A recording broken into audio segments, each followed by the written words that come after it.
sudah tahu, tapi saya harus nanya lagi. Biar relevansi antar persoalan ini makin jelas dan tegas.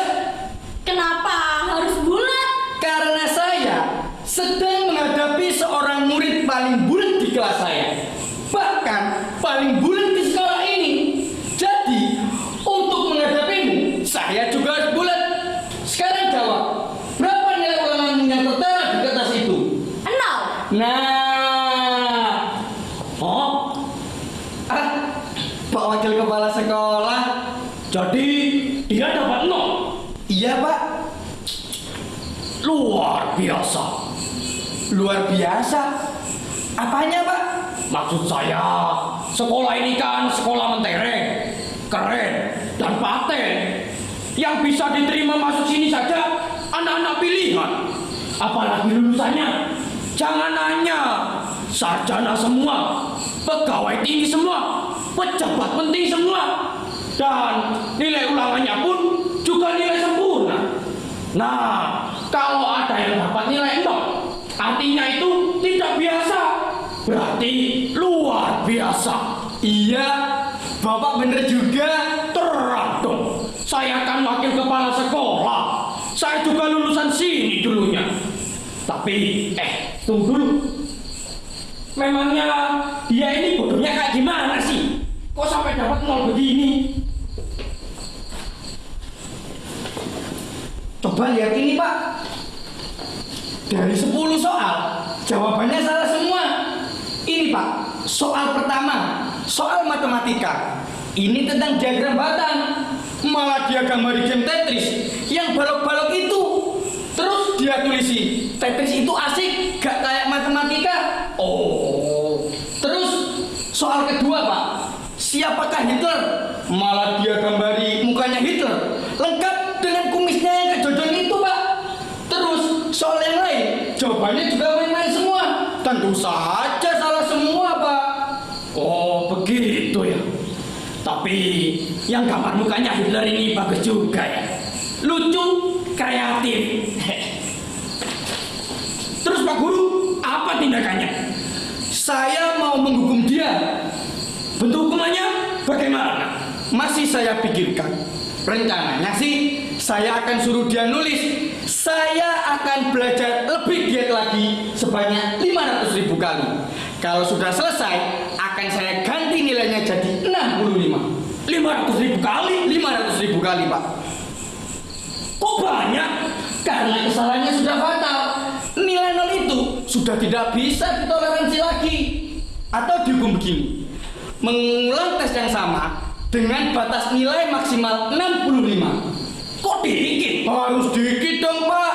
Kalau nilai maksimalnya 100 atau 80 dan dia bisa memenuhi nilai tersebut, nggak enak sama murid yang lain Pak. Mereka yang sudah ikut ulangan juga sudah belajar dengan tekun. Namun paling bagus nilainya cuma 70. 70 Pak. Boleh juga. Baik.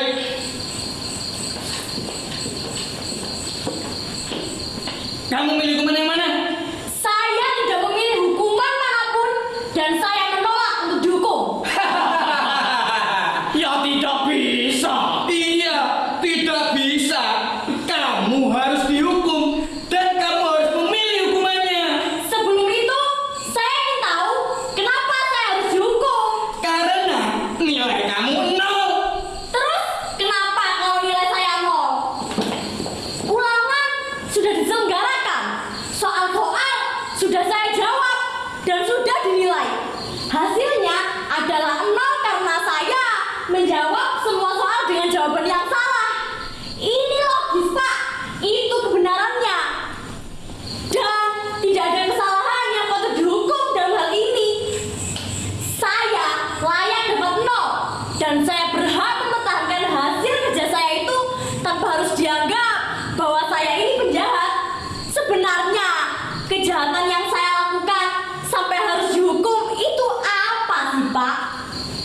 Iya. Memangnya dia ini salah apa?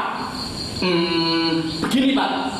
Tadi kan Bapak bilang kalau sekolah kita ini adalah sekolah yang bermutu tinggi kan? Iya. Nah, untuk menjaga mutu tersebut, kita harus memastikan bahwa setiap siswa kita telah memenuhi standar tersebut. Kalau ada yang nilainya 0, berarti kita harus menghukumnya supaya kejadian seperti ini tidak terulang lagi, memberi efek jerah istilahnya, Pak.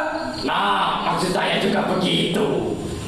Tapi demi kebaikan bersama, kita undang dulu orang tuanya kemari dan kita ajak diskusi soal hubungannya. Iya, Pak.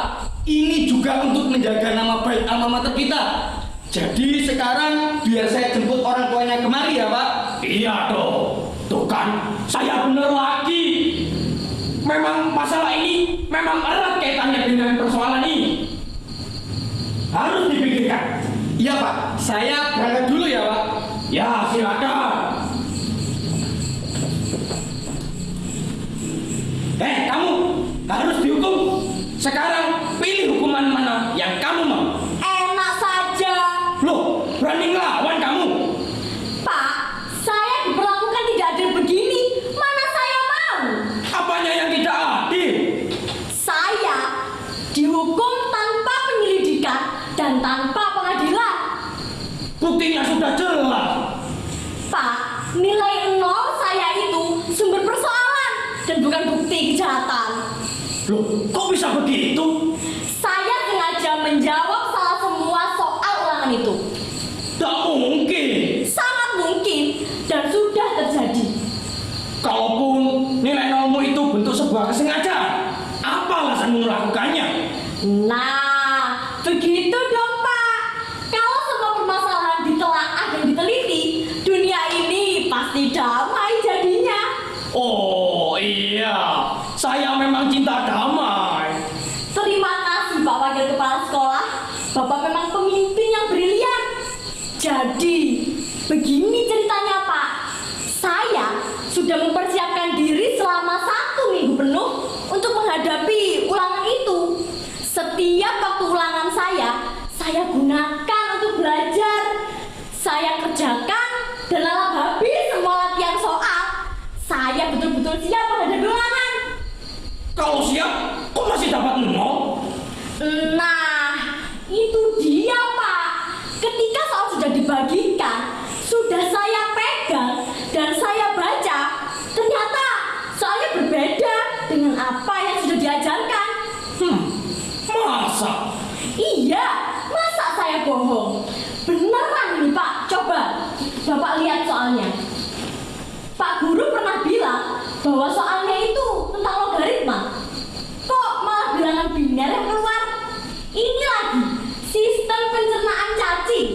Padahal katanya tentang reproduksi ubur-ubur. Kan gak nyambung. Iya ya. Iya.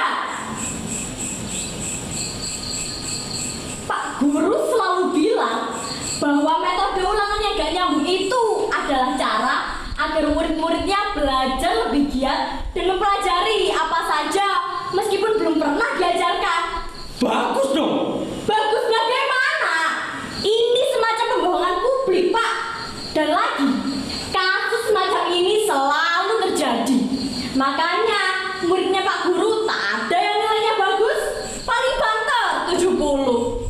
Ah, masa sih? Iya, masa saya bohong? Biarpun begitu, apa alasanmu melakukannya?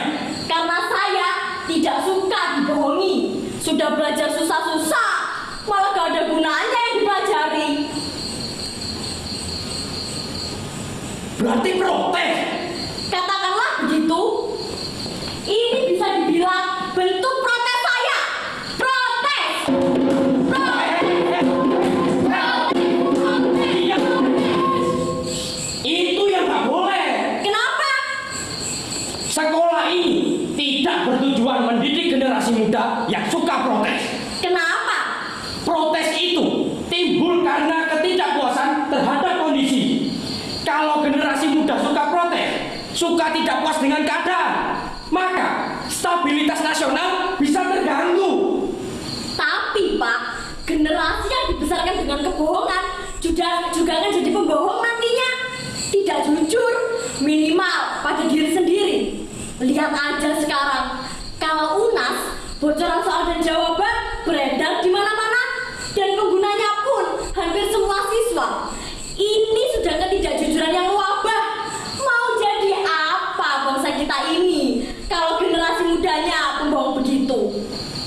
Jadi maksudmu? Pak, saya tidak suka dibohongi. Oleh karena itu, saya jawab soal ulangan itu dengan jawaban yang salah. Iya ya. Ada benarnya juga kamu. Saya yakin bahwa Pak Wakasek ini adalah pemimpin yang bijaksana. Jadi, permasalahan ini mudah saja untuk diatasi. Bagaimana? Kan yang salah Pak Guru. Bapak hukum saja dia. Loh, sembarangan. Pak Wakasek, jangan mudah diakali sama dia ini. Dia ini pandai bicara dan bulat, Pak. Loh, Bu Kepala Sekolah. Maaf Bu, saya bukannya terpengaruh sama anak ini. Kami dari tadi itu sedang diskusi kok.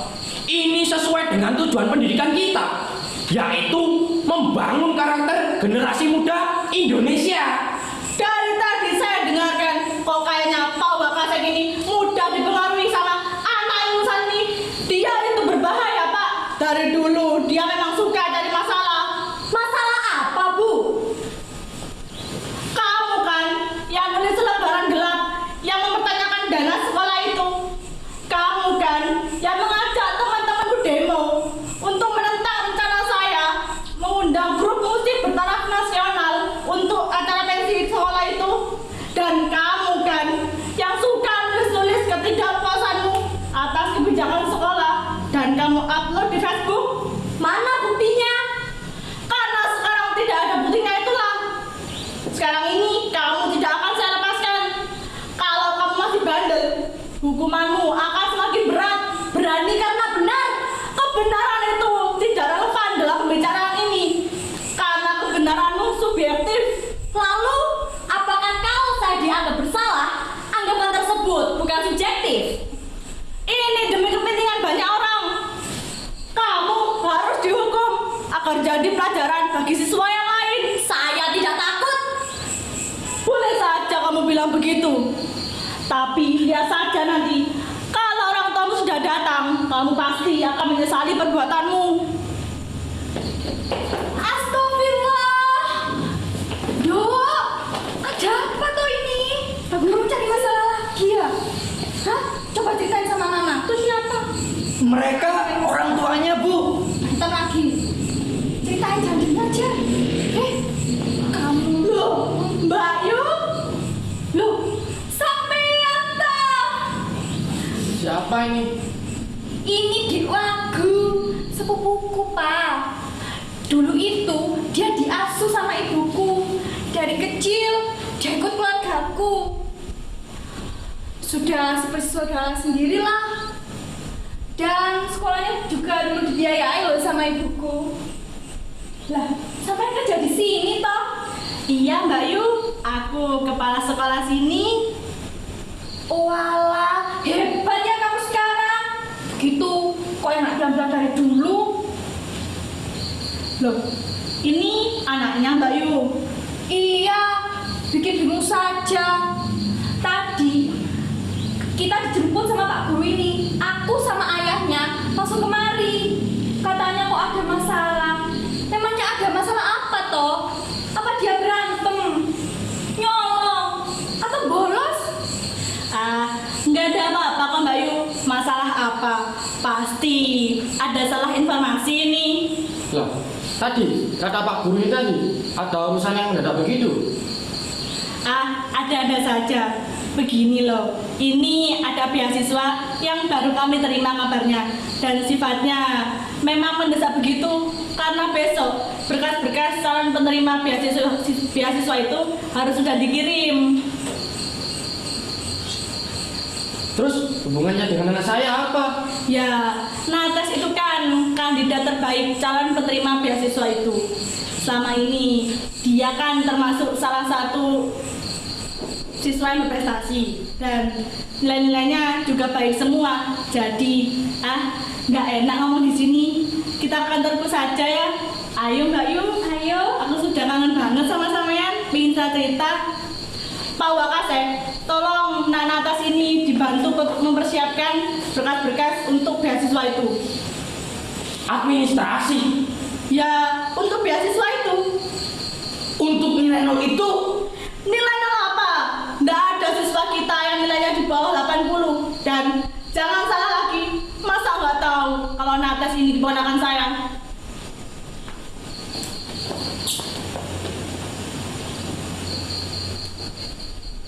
Dia saja nggak tahu, apalagi kita. Loh Pak, saya jadi dihukum apa enggak? Dihukum kenapa? Kan nilai saya nol. kamu nggak dengar kata bu kepala sekolah tadi?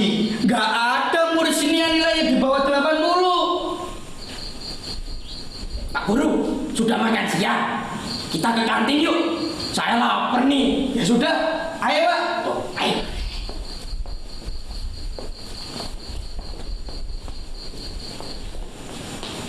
Loh,